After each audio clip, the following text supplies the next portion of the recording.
Slade Trilson here, coming at you for another video. This time I have had some comments saying they want it, so I'm going to be showing the Harpie Magician's combo moves. I'm going to try to show you as much as I can at the top of my dome.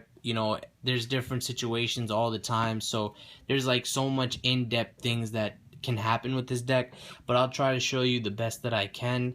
And I'm going to start off with the power play. Best case scenario, which I have had happen to me a few times. So let's get started. Then I'll do a few shuffles and I'll show you like what first moves you can do and stuff like that. So this is gonna just be a part 2 of the deck profile, continuing on to moves of this. So we're going by assuming that I usually like to attack on the second turn, meaning the other person goes first. I prefer to go second, so we're gonna go off that. That is usually how I play. If I go first, I just kind of like to lay back and wait until I'm in a position of power. So, and I like to just I have a lot of magic and traps that could hold people back. So if I don't draw the perfect hand, I'll just be holding back until I have a few good things. So let me just clarify, by the way, if you have Harpie Chandler and one other Harpie in your hand, you could set off the Magician play, and that play enough is going to put your opponent in like some bad position. So we have all of these cards. There's 3 of each in the deck besides Egotist because it's not needed. So for the most part, you're going to get a hand like this majority of the time. And usually I do open with a move like this.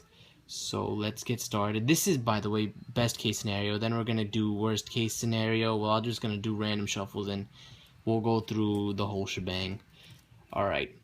So the way you would start this off, alright, say there's like 2 traps down or something. There's always something like that. So you're going to start off with playing Hunting Ground Field Spell.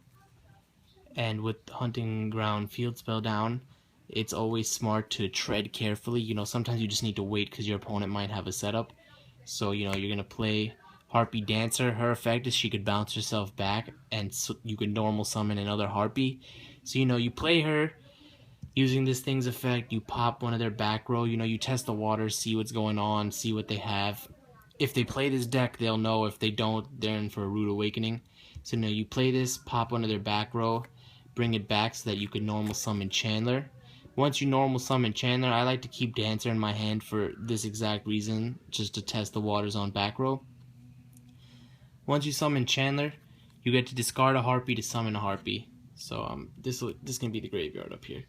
So I'm gonna discard Chandler. I'm gonna go into my deck. Okay, the card I need is right at the bottom. You get to summon your Harpie's Pet Dragon. I'm gonna keep that over there. Get your Harpie's Pet Dragon out. This is the OTK situation, by the way.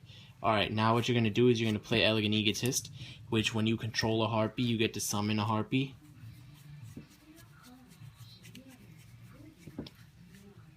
Alright, so summon Harpie Lady 1. We're not done yet, that's why I'm not shuffling, because I'm going to keep going back into my deck. This goes to the grave. Then you play Hysteric Sign, which basically lets you get this back from the grave. You activate it again, letting you summon another Harpie.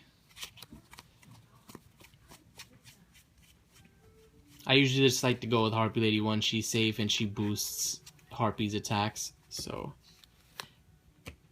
I like to start off, going for her exactly. Alright, so this is where the big Magician play comes in. Pay close attention. And by the way, when you summon those Harpies, you have to pop your other person's back row. If not, you have to pop your own. So this would have eventually gotten popped because you summoned a lot. And once this goes to the graveyard, the turn that it's sent to the graveyard, you get to get 3 Harpies with 3 different names during the end phase. So if, by any chance, you don't finish your opponent off this turn, you're going to get 3. You're going to basically do the whole thing all over again. And it's just a cycle. So, pretty ridiculous. Alright.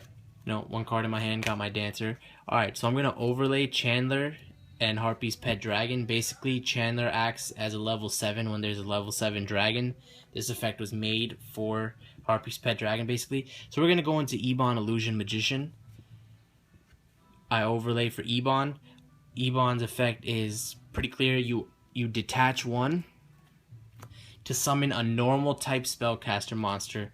Obviously, there's only one normal type spellcaster in the game that you want on your team.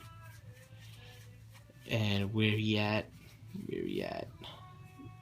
Right here. I almost thought he wasn't in the deck. I was about to be like, what the hell? Alright.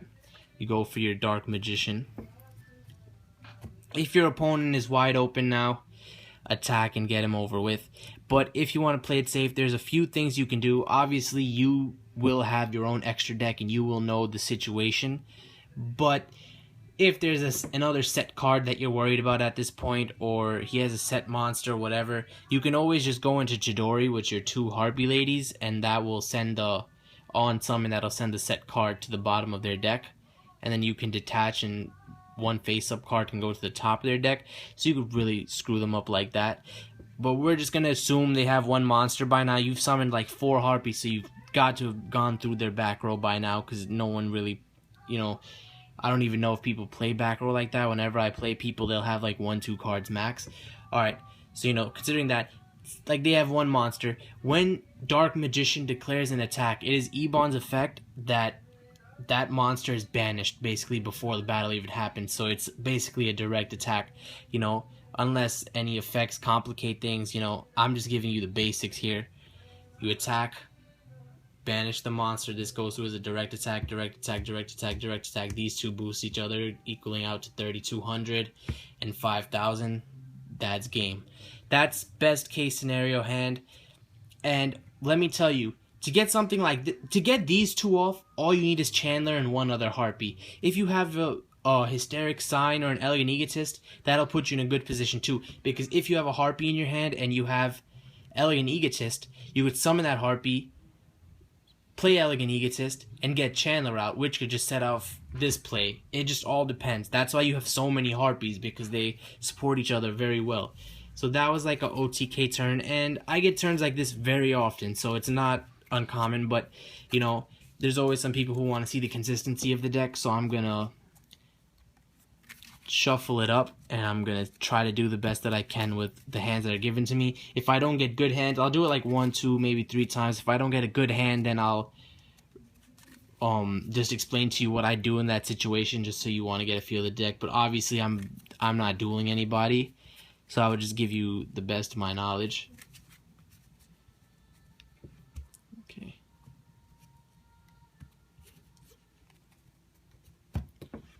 Alright. Oh, and by the way, just focusing, I just glanced at the bottom. This card is crazy because if you have Hysteric Sign in your hand and no Harpies, you can summon Summoner Monk, discard Hysteric Sign, and, you know, do a little playoff like that, and you will, because you discarded your sign, you will get 3 Harpies to your hand the next turn. So, you know, it adds great consistency. Just wanted to throw that in there if someone was wondering why Summoner Monk is in the deck. Okay. 1, 2, 3, 4, 5, and say, you know, like to go second. So, alright, this isn't the worst hand. It could be better. I can't get the Chandler playoff, but what I'd probably start by doing is Phoenix Wing. You know, you gotta bait your opponent. You set these 2 down. Hopefully you get a good usage of your Veiler. And what I would do is I would play my Dancer, activate Egotist. That would allow me to get another Harpie, depending on the situation, but usually I'll just go for Chandler.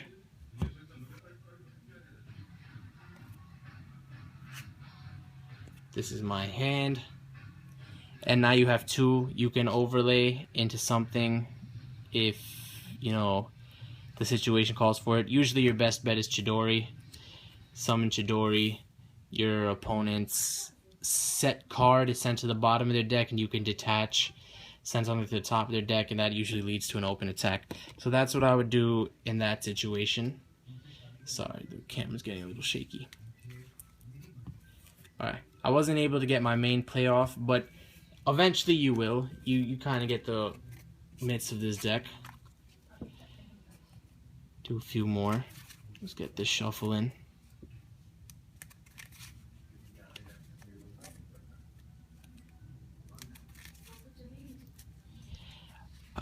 Oh god, I think I shuffle like everything upside down. Nope, it's just one card. Okay. I'll just do it one more time. You know, your opponent splits. I am doing myself here, so, you know, 1, 2, 3, 4, 5. That's your first hand, and no, you get a 6. Okay. If I ever actually got this hand in a duel, I might cry of happiness. And as you saw, this was like a random shuffle, so you could see the odds of getting a hand like this. This is like, alright, this is Oblivion. Alright, so I'm just going to get started here. What we would do is play Chandler, obviously. You could discard a Harpie to summon a Harpie. This is basically as good as my best case scenario hand. Discard a Harpie to summon a Harpie. You're just going to get the miss of how this deck works. You know, you get your pet dragon. That's just how that go. Elegant Egotist, summon another Harpie. You guys already know which Harpie I like to go into, but it's always depending on your situation. If you can always go to other Harpies. If you want power, you go to Queen. I just go to this because it's safe, it's normal, it doesn't do anything, and it boosts your other Harpies. You can go into Harpie Harpist, she's new, and when she's destroyed, you could get another Harpie to your hand, so that's always clutch. Alright, you got one, you know, and I got a Raigeki, so slow for the other person. Activate, get this back, activate, go back. I'm just doing what I would do for my own turn. If I had someone wide open, you know, you could go for power too, but when these boost each other, they come out to about the attack power of Queen.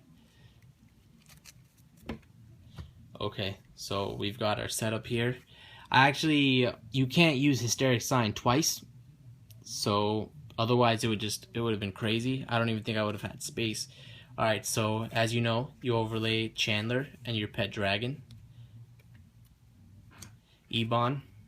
Detach. Always when you detach, go for the Harpie monster to go into your grave, because you have Hysteric Party, and with Hysteric Party, that lets you bring all your Harpies back from the grave. So if you're ever in a noodle, you know, just a noodle. Okay. Dark Magician. And there you have it. Literally the same play that I showed you, the best case scenario, I got with a random shuffle hand. And according to the situation, they have monsters. Blam. Now they don't. You know, so wide open. Attack, banish, whatever you want to do. You got the two.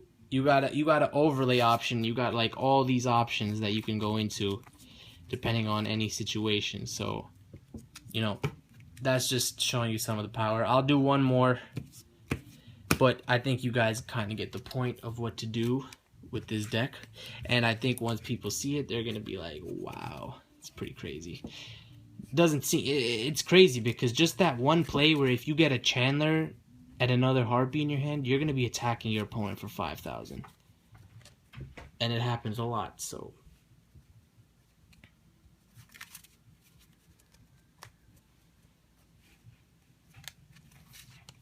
Okay, my apologies. Split. Draw another 5.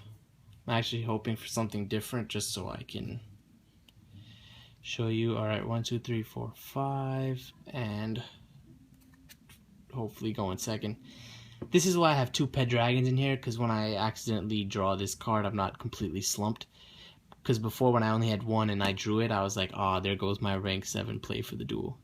Alright, so what I'd probably do is set these 2 down, Hysteric Party and Magical Hats. Believe it or not, that really saves your monsters. So the best situation here is, this is a Harpie card, by the way. It has Harpie in its name, so you can actually discard the dragon and get it out of your way for Chandler's effect. So summon Chandler, Discard Harpie's Pet Dragon. You just have to discard a Harpie card. Oh, I just flipped my whole deck. My bad. This is my hand. Just so you guys don't think I'm getting shaky. You remember it. Okay. So we have Chandler down. We going for our Pet Dragon. Now we activate Hysteric Sign, which lets us get Elegant Egotist. God, what the hell is going on, man? Everything's all over the place. I think I'm just trying to get through it because the video is getting pretty long and I know you guys get bored. Where the hell is this Elegant Egotist? Did I pass through it? Yeah, wow. Okay, so I activate Elegant Egotist from the sign. Get it back. Summon a Harpie. Right there. You got, even with the not best hand, you know, you got these 3 out. You got 2 good cards down. You still have another Harpie in your arsenal just in case. So you overlay. You guys probably getting how this goes. Ebon. Detach. Get Dark Magician. 5,000 and 1,600 right there. She boosts herself 300. So that's how that would have went. Just checking. Alright, yep. So, you know, you see the consistency. 2 out of 3 times I was able to get the Dark Magician Ebon out. And sometimes it's greater than others. We actually got our best case scenario hand in a random shuffle too. So that could show you the consistency that I'm dealing with. And like I said, majority of the time I start my duel out with these cards. So yeah, I hope you guys enjoyed the combos. There's so many more combos, but it's like, I gotta be in an actual duel. Maybe I'll start recording my duels, but you know, that's a lot of work. So anyway, thanks for watching, guys. Like, subscribe, comment below, and let me know what you think about the deck. Let me know if you think I could do something extra. Let me know if I did something wrong. That's just part of being human. Thanks for watching. Like, subscribe, and comment below.